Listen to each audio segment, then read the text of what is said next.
مسلم بہنیں ہماری مسلم نقاب حجاب، یا اللہ غیرت کا جنازہ نکال دیا ان مسلمانوں نے۔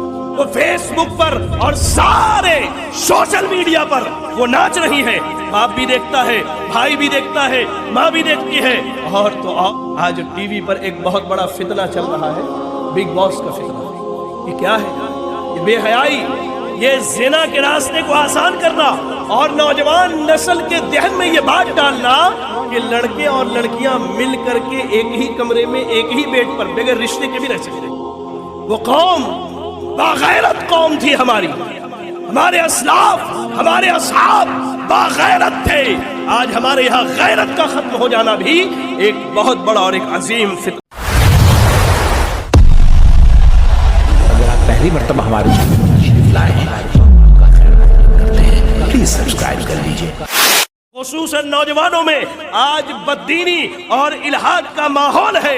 آج نوجوانوں کا ایک بڑا طبقہ، بڑا ٹولہ علم نہ ہونے کی وجہ سے انکار حدیث کے فتنے میں پڑا ہوا ہے۔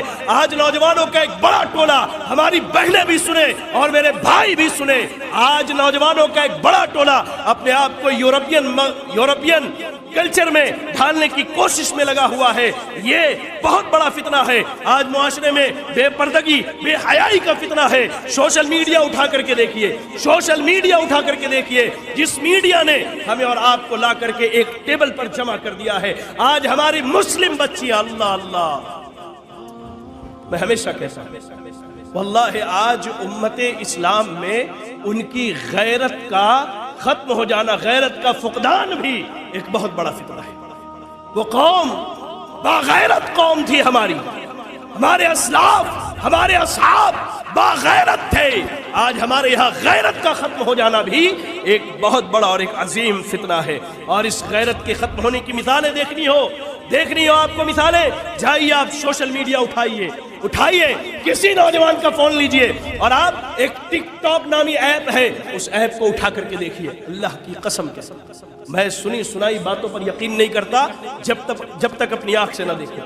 اللہ کی قسم کہتا ہوں، اور یہ وبا ہمارے شہر حیدرآباد میں بہت عام ہوئی، حیدرآباد میں بہت عام ہوئی ہے۔ اور اس وبا کے تدارک کی ضرورت ہے، ماں باپ کو بیدار ہونے کی ضرورت ہے۔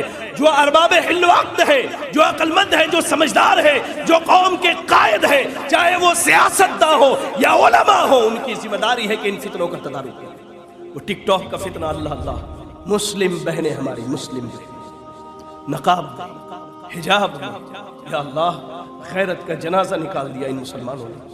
اللہ غیرت کا جنازہ نکالا، نبی نے کہا حیا شعبۃ من الایمان، ایمان کا حصہ ہے حیا۔ نبی صلی اللہ علیہ وسلم ایک کنواری بچی سے بھی زیادہ حیادار تھے۔ آج ہماری بچیاں، اللہ اللہ، ٹک ٹاک پر، میں تو ہمیشہ کہتا ہوں معذرت کے ساتھ، بھائی میں بہت کڑوی بات بولتا ہوں، حق بولنے کا عادی ہوں لیکن کڑوا بولتا ہوں، کہ پہلے لوگ طوائفوں کو دیکھنے کے لیے کسی خاص علاقے میں پیسے لگا کر کے جایا کرتے تھے۔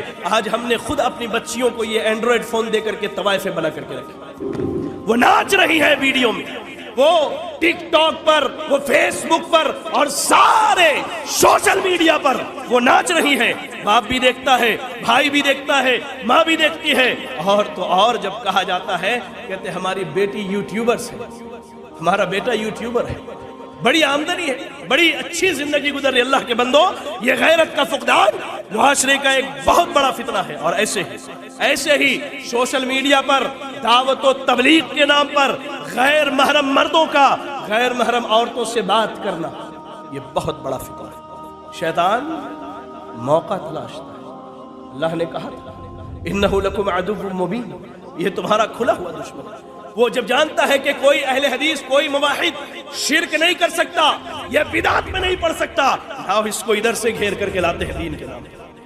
یہ سوشل میڈیا پر بہت بڑا فتنہ آج چل رہا ہے۔ ایسے ہی سوشل میڈیا پر دعوت کے نام پر، شرک کا، کفر کا فتویٰ جو دیا جا رہا ہے، یہ معاشرے کا بہت بڑا فتنہ ہے۔ اللہ نے آپ کو کسی کو مشرک اور کافر کہنے کے لیے پیدا نہیں کیا، آپ کی ذمہ داری ہے حق کی دعوت پہنچائیے، فتویٰ نہ دیجیے، حکم نہ لگائیے۔ ایسے ہی دعوت دین کے نام پر بلا تحقیق گمراہی پھیلانا آج عام ہو گیا ہے۔ اچھا، بعض نوجوانوں کی حالت یہ ہے کہ علم نہیں ہے، اس کے باوجود ہم معاشرے میں مناظر بنے پھرتے ہیں، مناظرہ کرنا ہے، اور مناظرے کے نام پر ہم تو جہاں اپنے مسلک کو نقصان پہنچاتے ہیں وہیں سب سے بڑھ کر دین اسلام کو نقصان پہنچاتے ہیں۔ کیوں؟ علم نہیں ہے، علم نہیں ہے میرے بھائی۔ ایسے ہی وقت کی ضیاع اور بربادی یہ معاشرے کا بہت بڑا فتنہ ہے، یہ وقت کی بربادی، یہ وقت کا ضیاع یہ بہت بڑا فتنہ ہے۔ ماں باپ کے حق تلفی، ماں باپ پر ظلم و زیادتی، ماں باپ کے ساتھ خیر و بھلائی نہ کرنا، بھائی بہن پر ظلم و زیادتی، ان کے حقوق کا دبا لینا، ان کے حقوق کو مارنا، یہ معاشرے کا بہت بڑا فتنہ ہے۔ حلال و حرام کی تمیز کو چھوڑ دینا، بس مال آنے دو، حلال ہو کہ حرام ہو، یہ معاشرے کا بہت بڑا فتنہ ہے۔ سودی کاروبار میں اہل اسلام کا، اہل ایمان کا ملوث ہونا یہ معاشرے کا بہت بڑا فتنہ ہے۔ اور آج جو ٹی وی کی وبا ہم نے اپنے گھر میں خرید کے لائی ہے، ایسے ہی آج ٹی وی پر ایک بہت بڑا فتنہ چل رہا ہے، بگ باس کا فتنہ۔ یا اللہ، یہ بگ باس کا فتنہ کیا ہے؟ یہ کیا ہے؟ یہ بے حیائی، یہ زنا کے راستے کو آسان کرنا، اور نوجوان نسل کے ذہن میں یہ بات ڈالنا کہ لڑکے اور لڑکیاں مل کر کے ایک ہی کمرے میں ایک ہی بیڈ پر بغیر رشتے کے بھی رہ سکتے ہیں۔ یہ معاشرے کا بہت بڑا فتنہ ہے۔ اللہ کے واسطے کسی نوجوان کے گھر، کسی بزرگ کے گھر یا کسی خاتون کے گھر میں یہ فتنہ ہو، میں التجا کرتا ہوں، میں آپ سے گزارش کرتا ہوں، اللہ کے واسطے اپنی نسل کو اگر بچانا ہے تو اس فتنے کو ختم کیجئے، اس فتنے کو اپنے گھر سے نکال کر۔ کتنے فتنے گناؤں میں آج امت اسلامیہ بے شمار فتنوں سے دوچار ہے۔ حذیفہ بن یمان کون ہے؟ کس نے کہا رازدار رسول؟ ادھر سے آواز ہے، رازدار رسول۔ اللہ کے نبی نے ان کو سارے راز بتلائے، منافقوں کا نام بھی اللہ کے نبی نے بتایا۔ حذیفہ بن یمان اتنے جلیل القدر صحابی ہیں، وہ کہتے ہیں کان الناس يسألون رسول اللہ صلی اللہ علیہ وسلم عن الخیر وكنت اسأله عن الشر مخافة ان يدركني۔ لوگ نبی کے پاس آتے تھے تو خیر و بھلائی کی باتیں پوچھتے تھے، اللہ کے رسول اس عمل میں کون سا خیر ہے، کون سا عمل اور اچھا ہے، اچھی بات ہے، صحابہ علم حاصل کہتے میں حذیفہ بن یمان رضی اللہ تعالی عنہ، میں نبی سے ہمیشہ شر کے متعلق پوچھتا تھا، مخافۃ ان یدرکنی، ڈرتا تھا اس بات سے کہیں شر کا علم نہ ہو تو میں اس شر میں نہ پڑ جاؤں۔ وہ حدیث تنہائی کی گناہ والی حدیث، اس کے بھی راوی حذیفہ بن یمان ہے۔